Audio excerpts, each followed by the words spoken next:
প্রিয় দর্শক, আসসালামু আলাইকুম। দর্শক, আপনাদের প্রীতি শুভেচ্ছা জানিয়ে শুরু করছি আমাদের আজকের প্রতিবেদন।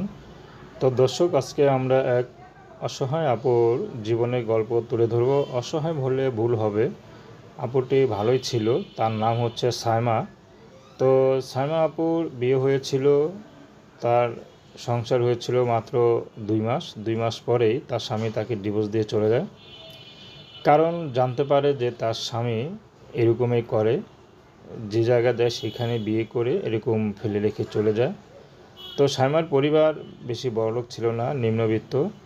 তো ভেবেছিল ছেলে ভালো, পয়সাওয়ালা, হয়তো সুখে থাকবে, এই জন্য বিয়ে দেয়। কিন্তু খোঁজখবর না নিয়ে বিয়ে দেওয়াতেই তার এই কাল হয়ে দাঁড়ায়।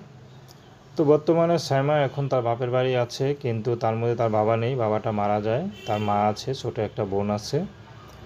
তো এখন সায়মা ইউটিউবে এসেছেন ভালো একটা জীবনসঙ্গীর আশায়। যেহেতু সায়মা দেখতে সুন্দর, তার বাচ্চা কাচ্চা হয়নি, অল্প দিনের সংসার। তো সেহেতু সায়মা চাচ্ছে যদি এখন সময় থাকতে বিয়েটা করে ফেলি, তাহলে হয়তো আর পস্তাতে হবে না।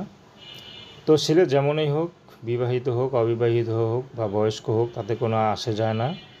যদি এই মুহূর্তে তাকে কেউ পছন্দ করে বিয়ে করে, সায়মা বিয়ে শাদী করতে রাজি আছে। তো দর্শক, এ ছিল সায়মার জীবনের সংক্ষিপ্ত জীবন কাহিনী। তো প্রেম, ভালোবাসা, সাহায্য সহযোগিতা, বিয়ে শাদী করা একান্ত আপনাদের ব্যক্তিগত ব্যাপার। আসুন আমরা 5 ওয়াক্ত নামাজ পড়ি, সর্বদা দেশের সেবা করি।